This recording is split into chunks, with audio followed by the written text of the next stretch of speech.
Hey, my name's Tim. I am a distiller at Archie Rose. I have been skating for 2 years back now, after like an 8-year break.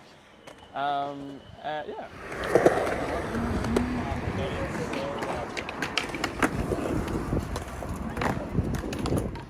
So my name's Finn. I'm a high school teacher. I teach physics, maths, science, and for the last 2 years I've been a skateboarder.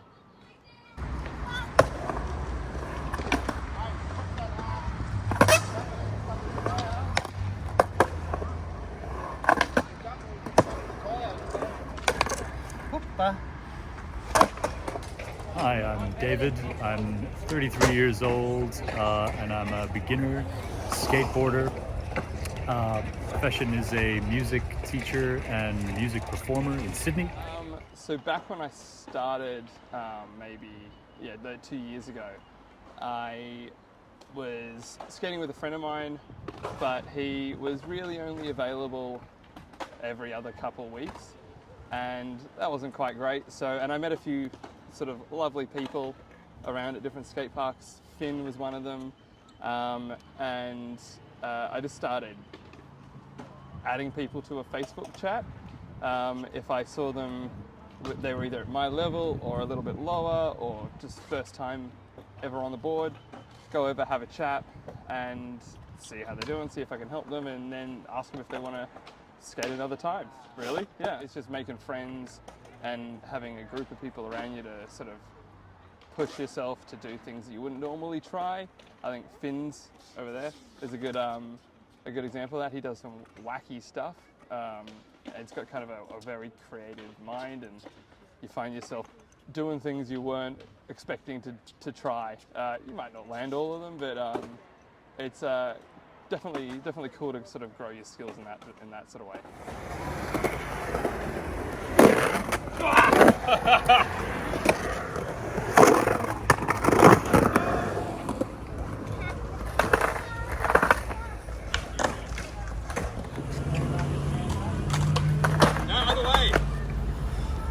Because it's really hard physical work and it's really hard kind of mental work, and I like the feeling of getting better at it because it's so much effort. And it's a mental sport that you might spend 20 hours learning how to do something that takes much less than 1 second. That makes me think about what I like about other people skateboarding, and I just find it so impressive, what's possible and really aspirational, even all through its early history of being something that a lot of people really didn't want to become popular, didn't want people to keep doing it, and despite that it still exists, and now it's something that kids are getting into and we're seeing in the Olympics. I really love that. It's absolutely fantastic.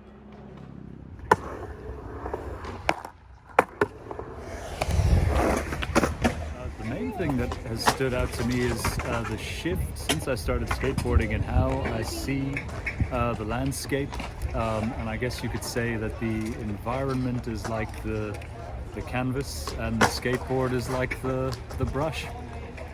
I got involved in this little project just as part of a little workshop that was taking place in Sydney Park, and it was really fascinating to see how everyone was coming together, artists, architects, skateboarders, and collaborating in how to make the most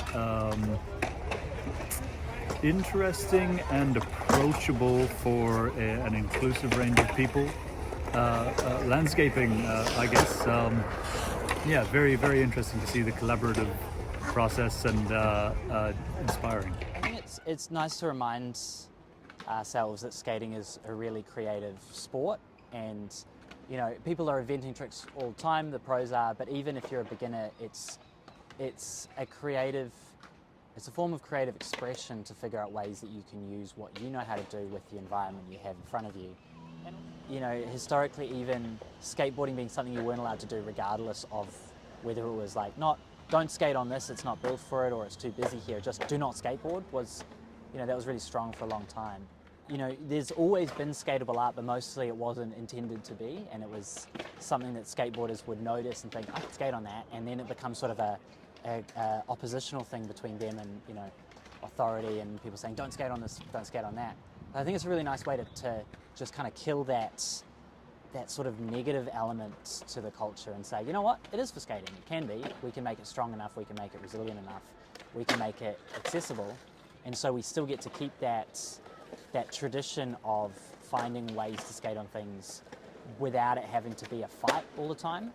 I like that there's kind of an endless stream of things you can try. There's like, in dipping, you can do a bit of the half pipe stuff and transition. You can do street, which is my preference, but there's just no point at which you're gonna like finish skating. So you can just keep going up and up and up.